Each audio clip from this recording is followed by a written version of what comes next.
On. Hello, welcome Finn to the Larpar Show, where we talk about what is money, what is coming, and how to protect our family. So Finn runs the local Bitcoin Bristol meetup. He's a British doctor slash anaesthetist who has an Irish father and has an Irish background as well. He dipped his toe into Bitcoin in 2015, and says he's a Bitcoin Maxi since 2017. Like a lot of people in 2020, was a turning point in his life when he lost a local family-run business and also nearly lost his career over the big C. His main priority now is raising his young family, and that is his priority focus right now. So Finn, it was a pleasure meeting you in Bitcoin in Atlantis in Madeira. So tell us, viewers, a little bit about yourself and how you found Bitcoin. Yeah, great. Well, first off, and so thanks for having me. It was a real pleasure to meet you, Lawrence, when we were dropping off our wives, and then we got a kind of cup of coffee, which turned into one beer, is what you just said, and then one beer turned into more beers, and then 20 minutes later, there was this like massive kind of yard of ale about 1.5 meters high with a kind of tap on the bottom, which we were drinking out of with a kind of Frenchman, an Argentinian, and I don't know, it was crazy. It was such a great weekend, wasn't it? It was an amazing time. Yeah, we had a lot of fun. But yeah, it was great to meet you and your lovely kind of family there. I was there with my family as well, and my wife, for the first time, I think, really enjoyed being part of a sort of Bitcoin event, which was really cool. As you said, I've been in Bitcoin for a while, but it takes a while to realize the significance of it, of course.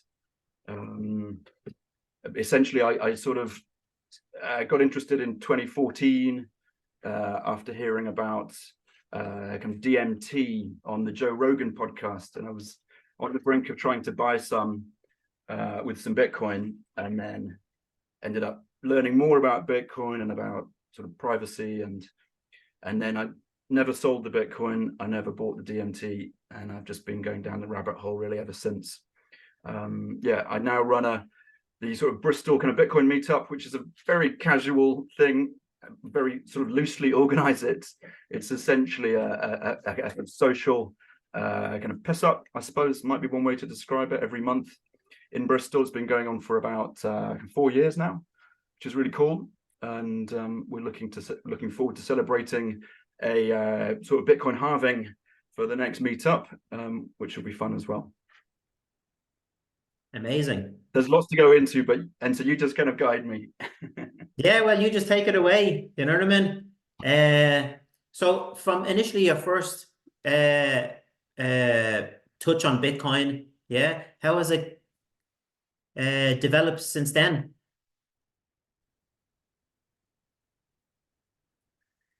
Yeah, my first touch was, as I say, listening to the Joe Rogan podcast and then wanting to buy some drugs with it. But then, yeah, that was, I didn't really pursue that anymore. I'm sorry about the kids. They're a bit... That's okay. It's allowed. It's no problem. This is Bitcoin's for the family, isn't it? So we often have loads of kids running around when we're doing Zooms and things like that. That's the joys and the pleasure of working from home, you know? Yeah, completely it is. Well, so my wife's away for a couple of days, so I have the pleasure of kind of full custody of these kids. It's fun.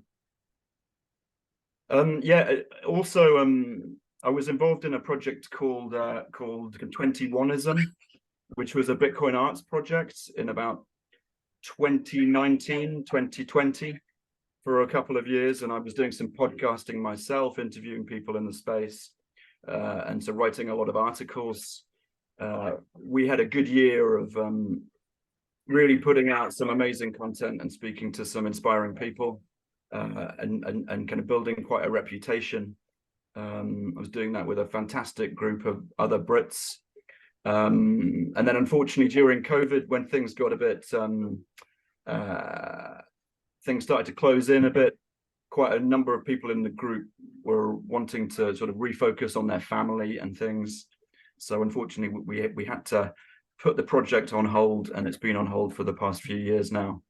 But I'm hoping that, you know, at some stage I can kind of reignite that little project, and you know, maybe even get involved in sort of working in Bitcoin more. But at the moment, it's really all about my family and my career, which, you know, we're in quite turbulent times potentially, and I've got my time preference on Bitcoin is just encouraging me to take things slow and to focus on the security of my family as being the most important thing.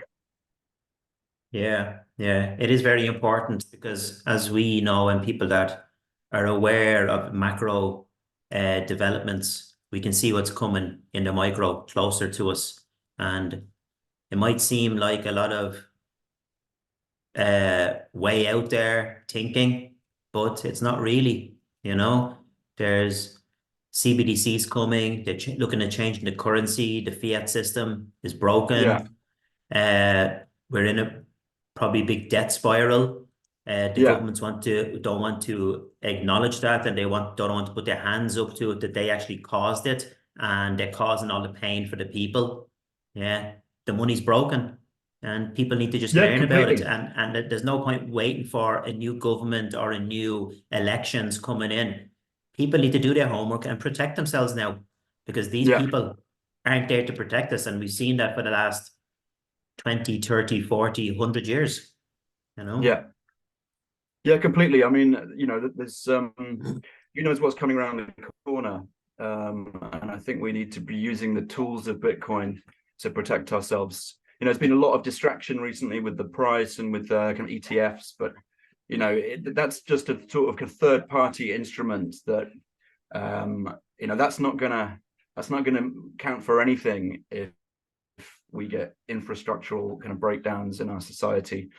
And so people's kind of promises of ownership over third party kind of financial products, it just doesn't add up, just doesn't work. So yeah, I'm just all about using open source tools, trying to maximize my privacy as much as possible, trying to coin join my sats as much as possible, and secure them in like geographically distributed kind of multi-signature arrangements, and also think about things like kind of legacy.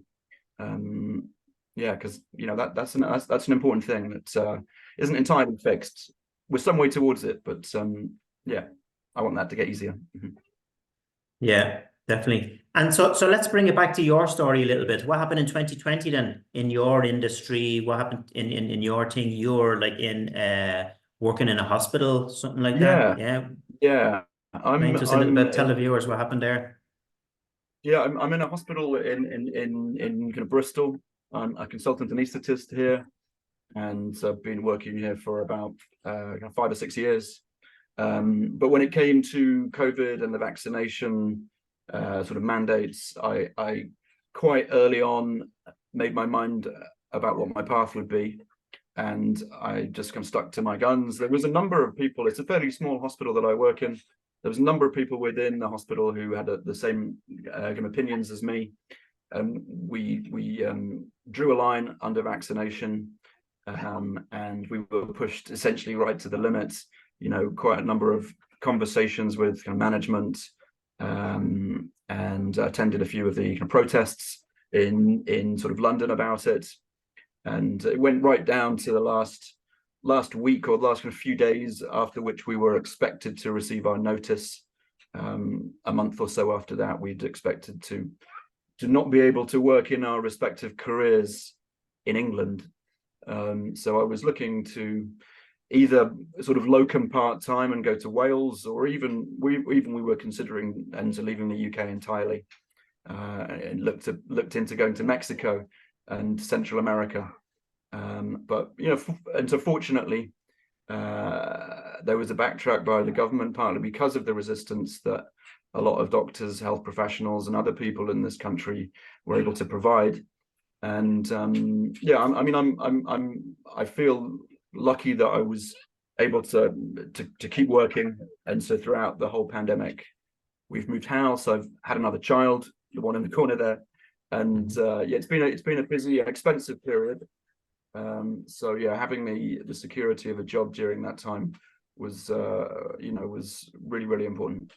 But things could have been extremely different, because part of the reason I was so committed to the path of not being vaccinated, irrespective of the health reasons and the ethical issues, was the fact that I felt more economically independent and secure through Bitcoin, to be able to make that decision, with the security of my family in mind. That ability of people to, in the worst case scenario, take 12 words in their head and cross a border and can cross a border and not come back is it's a hell of a use case. And I was on the brink of using it. Yeah, It's quite yeah, funny how things turn out sometimes. sure is. Yeah. And just touching on that point there about the property rights, a lot of people don't realize the property rights of having Bitcoin. We've been used and conditioned to having physical items and stores of Yeah, value for hundreds of years. It's the first time now that we really had an opportunity to have a digital property that we yeah, can have in cyberspace that nobody can actually see, that cannot be seized from you, cannot be forcibly taken from you. We've seen everything from 2020 with what the governments have tried to do to people. Um, and it's just a matter of time before people do take the time out to do their own homework. And that's what needs to be done. People need to do their own work and understand what this is. It's bigger than just making a few quid. You know what I mean? And trying to trade this thing. We all come for the price. But once we start learning, really learning about Bitcoin, uh, for me anyway, it changed my whole life. And I think it's changed a lot of yeah, people's whole lives.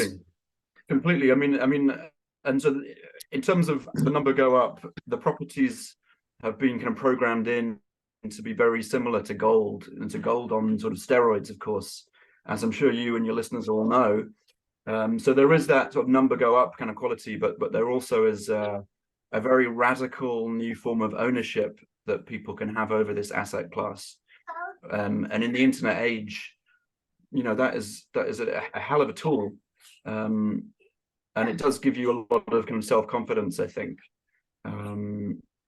Yeah, at the moment we're going through a transitionary sort of stage in terms of possibly a breakdown of the kind of fiat system, and no one wants to sell their Bitcoin. But yeah, we're just holding tight, and we're kind of biding our time, and we're waiting to see what happens. But I think that when you do get embedded in this system over a period of years, you're thinking about your potential exits and your potential opportunities and the optionality that you might have in a year or two or three or four. And yeah, that's quite a thrill, really. It's also been a thrill to meet people thinking in the same way. Like at the Madeira conference, some very dynamic people, really inspiring people.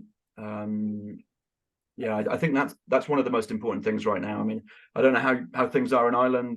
I've heard a bit, but there's a pretty low mood here in England and the UK, and a lot of stories and a lot of narratives right now is about how grim and depressing that sort of things is, and it's wonderful to have that contrast through the community of Bitcoin to be much more positive about the future. Yeah, yeah. Yeah, the mood here in Ireland as well. People are feeling the pain. I believe that a lot of more pain is about to come, probably this Mm, year and early next year. But if you've got Bitcoin and you're learning about Bitcoin, it gives you the hope. We can see the yeah, light at the end of the tunnel. None of yeah, this actually bothers me anymore because I've discovered Bitcoin. And it's a bit hard for people that are just watching this to understand how can Bitcoin change your life. But you'll see once you go down the rabbit hole and you start learning about this. And it's all about the education. I yeah, remember there was a talk there in Madeira with, I think Natalie Brunel was on the stage and a few other people, and they were talking about education and how Bitcoin has to be is being adopted because of education. It's very, very true. The more time you put into it and the more work you put into it, you get different aspects from it of how it can help you and change your life. Yeah. Even for me, like I've started a podcast. I never in my wildest dreams thought I'd be doing something like this. Yeah. But my intention for this year is to interview at least 100 people this year and let them share their stories. And we're going to do that. We're on track. You know what I mean? We'll probably do more than that. You know, so. Yeah, for sure. No, I mean, it's I mean, also in Ireland, people are hearing a lot at the moment about the kind of censorship and the way you've been able to kind of push back on that and kind of freedom of speech. It's been beautiful to see over the last few years this on top of the kind of monetary kind of reformation of Bitcoin, with having this information reformation through sort of Nostr as well, and the growth of truly decentralized information systems and kind of social media on the Nostr protocol is quite thrilling. I'm just beginning to get into that a bit more. I really think there's such a lot of entrepreneurial opportunities within that. And so during COVID, I was also kind of deplatformed from Twitter. So I ended up not reinstituting my old account and instead trying to invest more in sort of Nostr as a protocol and as a social network. It's very powerful, you know. No matter what happens, you can never be shut off from it. It's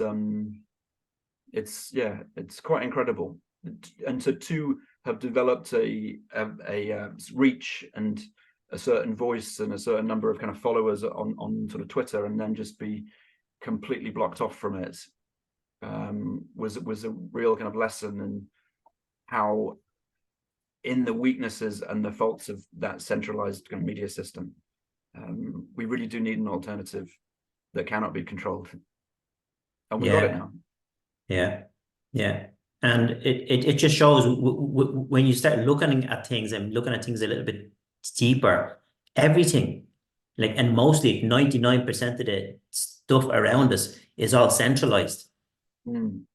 Bitcoin was probably one of the first things that wasn't decentralized, or that was totally decentralized. Yeah, that was totally decentralized.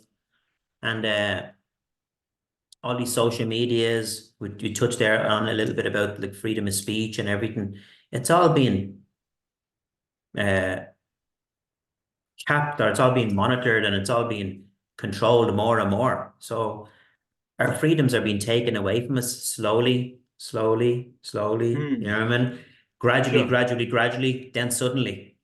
Yeah, Yeah. it's amazing to think that alongside that growth of this horrible tyranny, there's been this new blossoming of something organic and grassroots and uncensorable and really quite sort of beautiful, really. I mean, it has come along at the right time, and it is like, I don't know what to expect.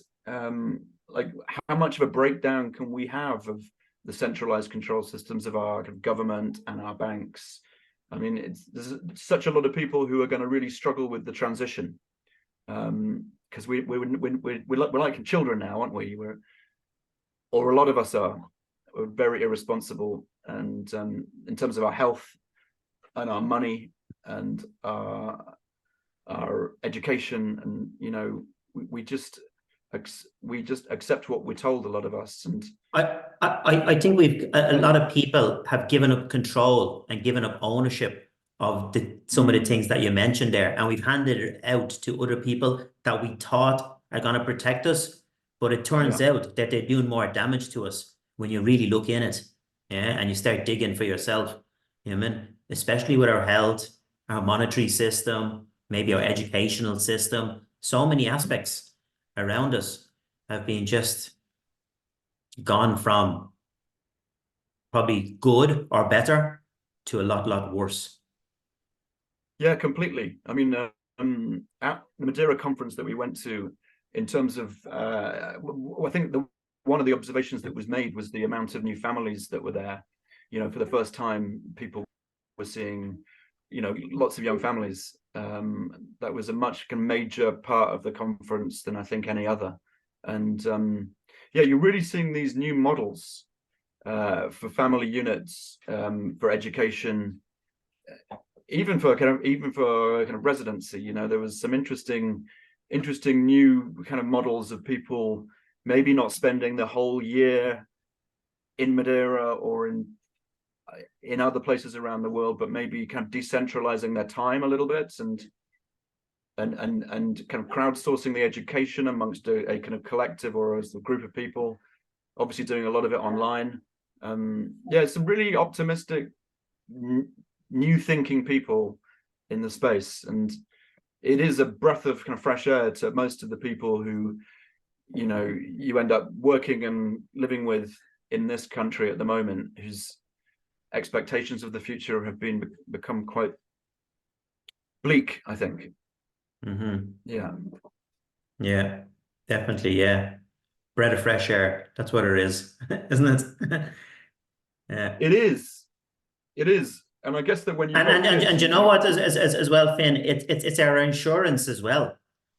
It's our yeah, insurance. You know, I mean, that's what I say to people as well. You know, I mean, Bitcoin is my insurance. That's what I decided to do, what I did after I discovered what was happening. And like the saying, like knowledge is power. But there's no point having that knowledge if you don't do something about it. We're getting the knowledge now and we're making moves to protect our families and to put us in a better position. And a lot of Bitcoiners are starting to do this. But I don't know what's yes, in line for the 99% of people out there that are, you know what I mean? And there's a lot of smart people about or claim that they're smart, in good position, in good jobs, and they're just oblivious to what's yeah, coming our way. yeah. I mean, I think one of the, you know, I think people want, when they get into Bitcoin, they maybe throw themselves into a project or two, or maybe they kind of procrastinate because they kind of struggle to see where they can kind of contribute. And I've certainly gone through quite a big period of that and had a gap in between projects in which I've sort of struggled. But I'm coming around to increasingly the opinion that this grassroots education in freedom technology sort of usage is really maybe not the best thing to do, but certainly one of the effective things that I can do to contribute and to help. And it's important to build the network around you. And so running the Bitcoin Bristol group has been extremely sort of rewarding in terms of the friendships and the relationships and the support that is kind of fostered me. And yeah, we're starting to get to a stage where we want to kind of structure it more in terms of education, to do more workshops about using open source tools, more privacy centric kind of technologies and kind of hardware.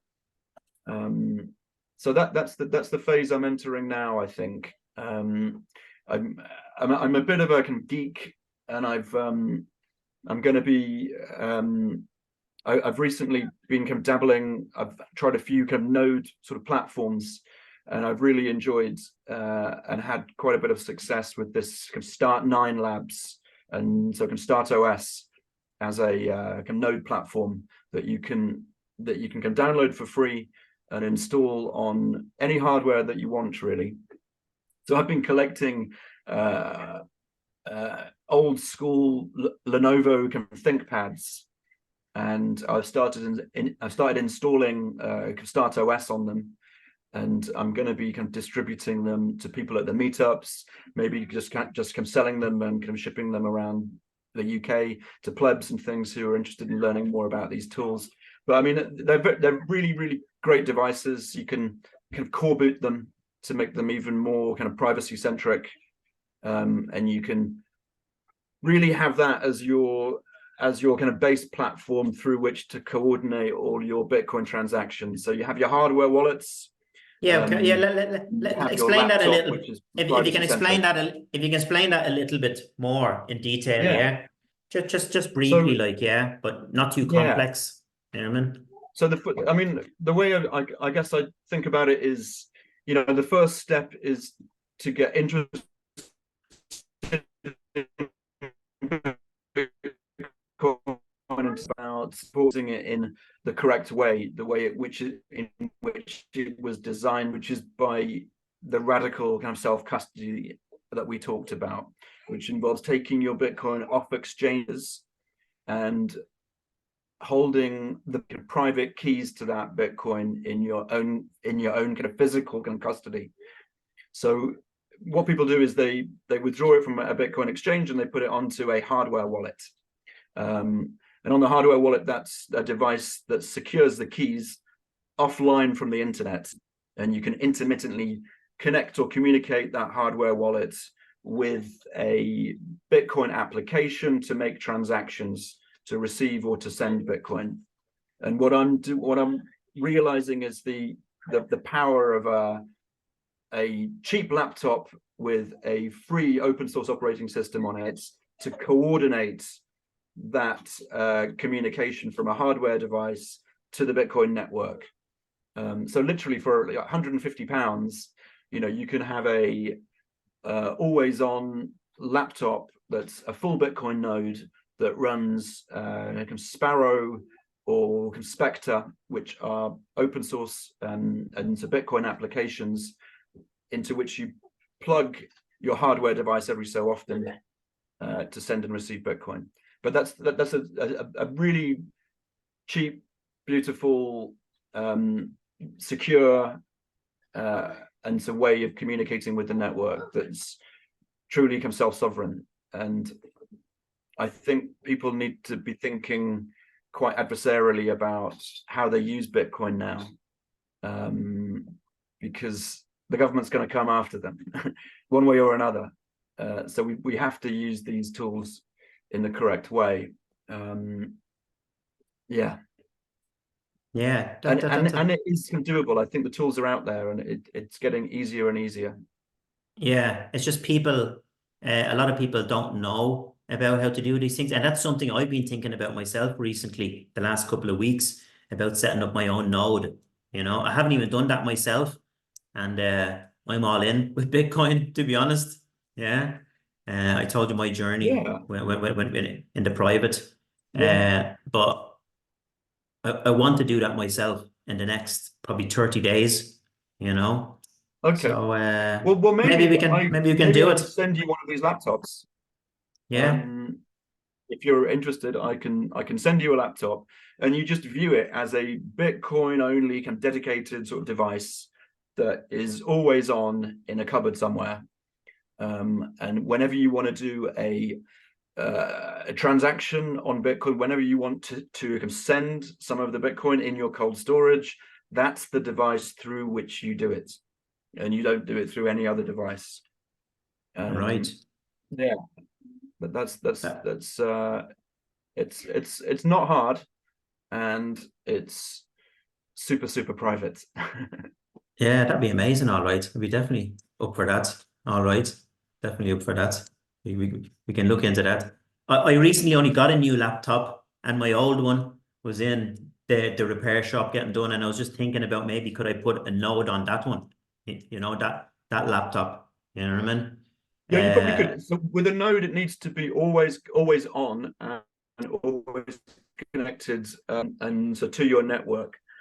And if you have any other applications on the laptop, there is the possibility that they are a surface area for attack of the Bitcoin software that you're running.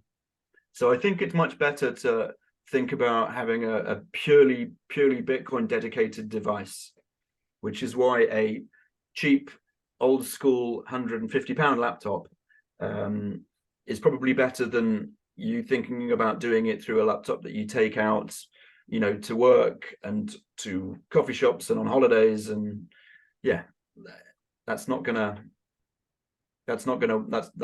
be sort of suitable for a node.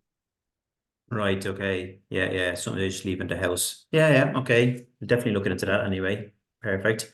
That's a good idea, actually, yeah. 'Cause I'm sure there is a lot of people out there around that are interested and have been wondering about setting it up. So there you go. You came up with something yourself. You know what I mean? Well, I'm just basically trying to figure out the tools that I want to Brainstorming. use. Yeah, yeah. And I think we're at a time when those, and so just like with the birth of kind of Bitcoin and the birth of sort of Nostr, that there's this we're in this kind of Cambrian explosion of the birth of the software tools and the hardware tools to really do this in the best possible way. Like I'm going over to New York tomorrow, and we're gonna drop into kind of PubKey, which is a sort of Bitcoin kind of dive bar in Manhattan. And I'm going to pick up some foundation devices, kind of passports, which are really nice, really nice kind of hardware wallets designed and made in the US, but they're kind of air gapped, and you do the transactions through kind of camera scanning via kind of QR codes. I've tried a few different hardware wallets, and this foundation devices kind of passport is certainly the most enjoyable one to use. And I've been trying to piece it all together, but having that dedicated Bitcoin as a server that is on and using a foundation devices kind of passport, I think that's a great sort of stack. I've been in Bitcoin a while, and I went through a period of having loads of different wallets and loads of different forms of hardware and loads of different solutions, and then it gets a bit much, doesn't it? You need to simplify things in your own head. So now I'm just trying to bring it back down to the basics, but kind of put it together in the best and most secure way that I can. So yeah, it would be wonderful Amazing. to yeah. There's nowhere yet in the UK that imports these kind of foundation devices. You can get them shipped over from the States, but there's custom fees and there's excise duty and kind of shipping costs and things which add to the cost quite a bit. But yeah, I quite like playing around with new hardware. Yeah, sounds like it all right. Sounds like it. Very good, very good. And then yeah, if you could set that up in the UK, then you could do some sort of a support, local support in the UK. You know what I mean? You never know what might come out of it. You know what I mean? It's just about finding something and just trying it out. You know what I mean? Because we're all in new territory now. We're in the wild west. You know what I mean? As Michael Saylor says, the gold rush has just started. It's just starting. We've got 10 years ahead of us. You It know, is. this is the It time for is. us to think about things and develop things, for the future. Yeah, it is. It's quite exciting. I mean, they're out there. Like when we went to Madeira, as you know, they had a kind of point of sale system around the conference, so you could buy beer, you could buy kind of merchandise, and so with Bitcoin on a point of sale device that was running kind of BTC Pay server connected to kind of Blink, the Blink sort of kind of Lightning network, and it worked kind of flawlessly. I think they did hundreds of thousands of pounds worth of trade that went through the system. Sorry, Yeah, boy underneath the bed at the moment over there. it's all right. But That's his and tent. myself, like I've been wanting to put a website together that can accept Bitcoin, and I think the tools they're almost there in terms of usability for people who are non-technical to start to do it. Yeah, I just need to get my finger out my ass and do it.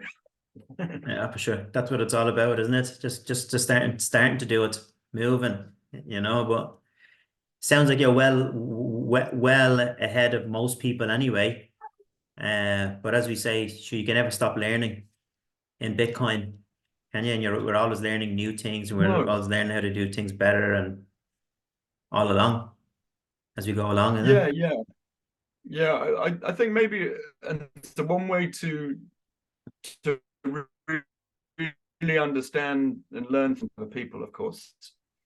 So Yeah, you talked about the support network for kind of foundation devices in the UK, but I think this sort of network of the meetup groups that we've already got is going to be very exciting in terms of watching that develop, because it's almost like the new infrastructure, you know, for information and for support around the UK, and we just need to start to link up kind of better, and to kind of cross-fertilize the ideas that they're having, and we need to use that as an education platform. I'm sorry, he had something to eat before the talk. It's okay.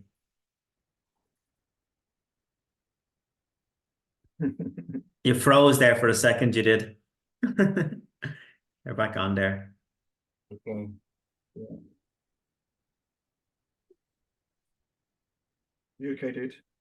Look, Lawrence, It's good. come here. Hello. Do you remember meeting Theo? Yeah. I think I got one or two pictures with the older lad, with Theo. In Madeira when we were walking up from pictures, you got a lot of kind of videos as well.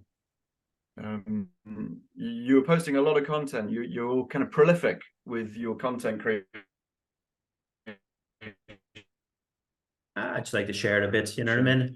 I just feel that I just feel I'm trying to do my bit and help people. That's what it's about. You know?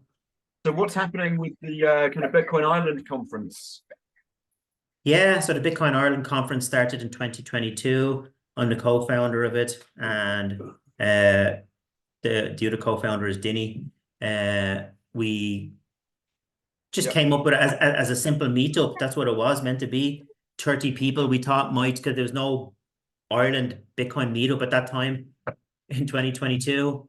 And we thought we'd try and have a meetup with about 30 people.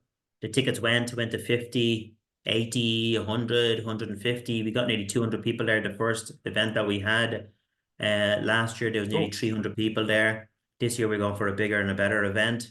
And we're just growing it and growing it every year. We're hoping to have about maybe 600-700 people this year at the event. For Ireland, we think that's a good number. Yeah. There's a lot of good positive feedback about it. And yeah, it's going to be good. I actually interviewed, I met somebody. Remember the guy that we met actually the day we met, and we were sitting down on the pier having a drink on the boat. Yeah, the guy on the boat sat the boat. I interviewed him there about 2 weeks ago, and he's after leaving Madeira now. He's going to some other islands, and then from there, then he's going to sail to Ireland then, and he's coming to the event, to the Bitcoin event. Yeah. In May. Yeah, he's a lovely guy, man. He was really cool. I can just imagine him on his boat in the middle of the Atlantic, just having nothing to do but kind of read the library of Bitcoin books that he's got sort of stacked up on the walls. And so in a way, it's a great opportunity, you know, to really dig in and to learn to read when you're on a boat and there's not much happening. Yeah. Yeah. And I think when he's finished here as well, he always wanted to go to the Isle of Man. So I'm going to connect him up with the guys from Coin Corner and Danny from Coin Corner, and he's going to go and visit them as well. And then we'll see where he goes from there, you know. But it's interesting how you meet so many different like-minded and just people from all different walks of life.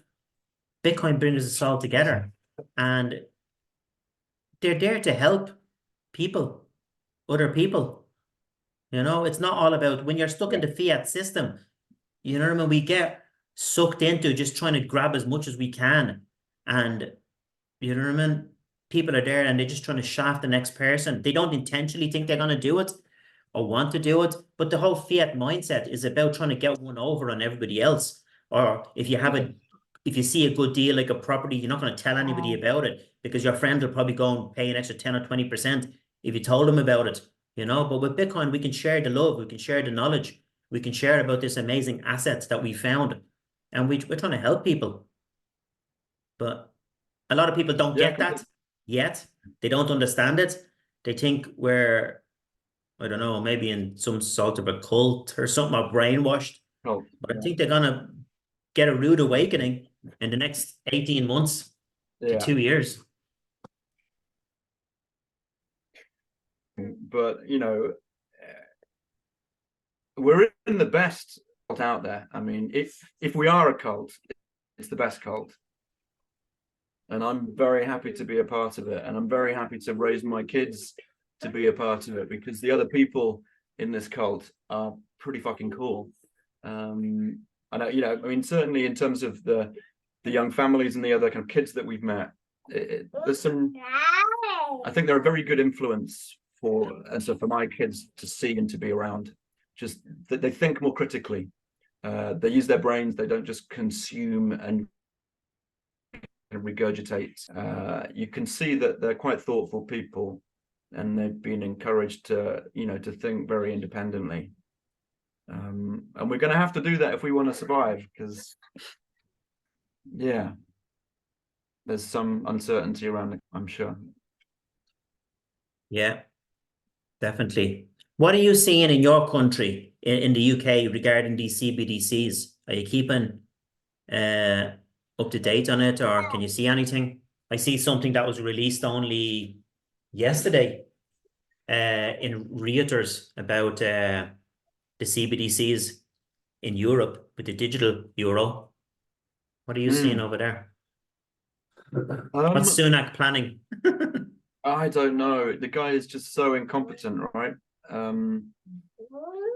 Yeah, I'm not sure. I'm not sure, but I mean, essentially, we've already got a financial system that has pretty much no privacy.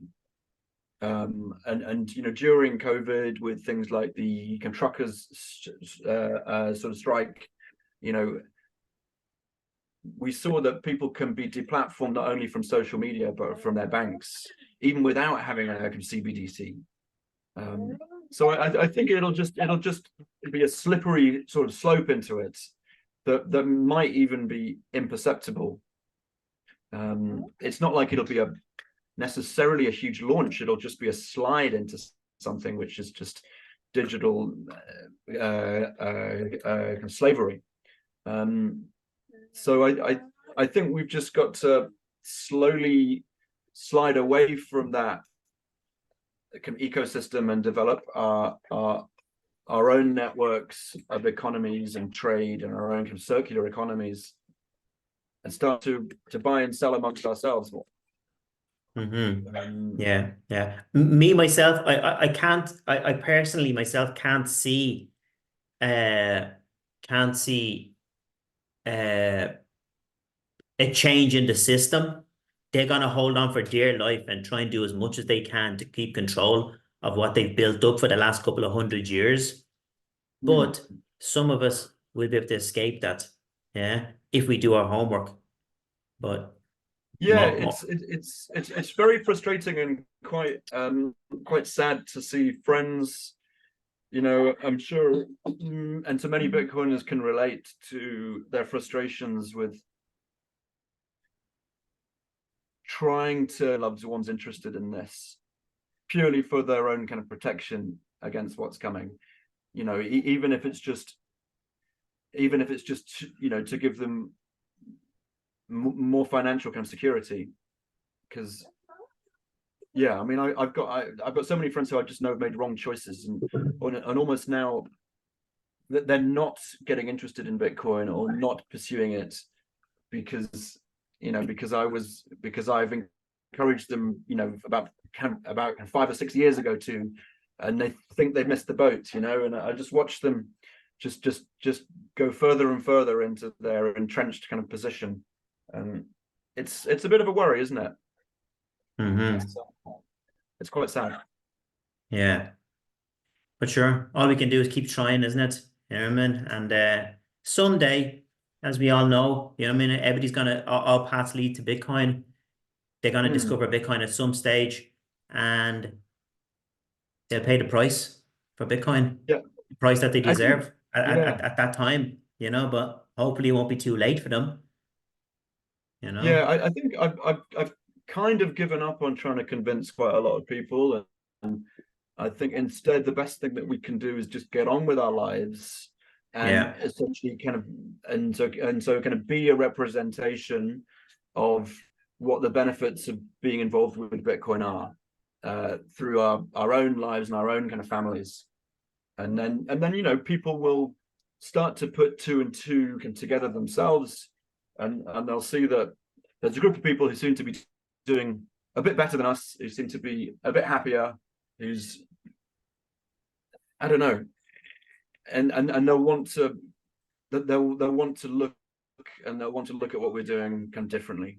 And I think that's happening more and more. I think the Bitcoiners that I know are beginning to take more risks and to be more self-confident, and I think people are beginning to notice that we're different. We're built differently. Definitely, yeah. And to say strong men and strong women build great communities. Weak men and weak women, they just fade away, don't they? That's what happens, you know. But sure. So what's the plan for yourself going forward for the future? You know, you've got the kids there jumping around. What's the plan for yourself? Well, the main thing is giving them, you know, the best start and opportunities that I can. So, you know, I think that there's an opportunity cost to selling Bitcoin, but I think, you know, that there's certain things are sort of kind of worth that cost, and I don't think we should be kind of sacrificing our quality of lives, particularly the quality of lives and the opportunities of our kids, you know, for potential gains in the future or something like that. So, you know, I want to make sure that I give them the best start, and that we keep being involved in the space, and we keep kind of meeting other Bitcoiners who influence and inspire them. I want to be investing more and more in the grassroots sort of community here in Bitcoin in Bristol, and trying to do more in terms of education. I'd like to finally get some kind of a web store up, even if it's just for kind of merchandise, sort of selling these t-shirts or something, or some Bitcoin nodes, and, you know, trying to support people through using them, support freedom technology at the grassroots level. And you know, it's a very busy space. There's a lot going on. It's you can a full-time job to try to keep up to date with it. But I've been involved for a while now, and, you know, I can spot the bullshit, and I think I've got a fairly good eye on what's important.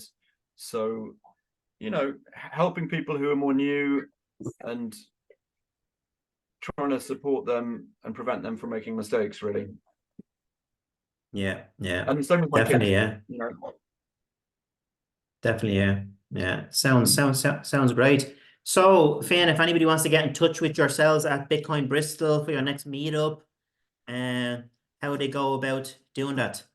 I'm going to drop your... And so Twitter is the main platform. You can find us on there, just come search for us. We've got a Telegram group, and then we've got a splinter group on sort of Nostr, and on Simplex as well. So more privacy, end-to-end encrypted messenger apps. So people, you know, some people are interested in doing kind of cash exchanges for Bitcoin. So you know, we try to, and so we encourage that through the network, but we want to make sure that they do it in a safe and secure way, and that they don't kind of telegraph what they're doing too publicly. Yeah. Okay, and what's the user handle? So, you've got any websites or anything like that? What's the Bitcoin Bristol meetup? So Bitcoin BRS. Bitcoin BRS is the Twitter handle, at Bitcoin BRS. At Bitcoin BRS. Okay, perfect. Well, we'll drop all the links there anyway, and any links to any websites or anything like that. And your hands are very full there at the moment with the two lads, but it was amazing meeting you, and we'll get this up in the next couple of days. Yeah, probably by Okay. next week. We'll have it all up and edited as well. And last takeaway to our viewers, what would you say to them? Grassroots freedom technology. Use the tools. Open source all the way. That's it. Perfect. Perfect. Okay. Thanks for your time, Finn. We will talk Pleasure. soon. Take care, Lawrence.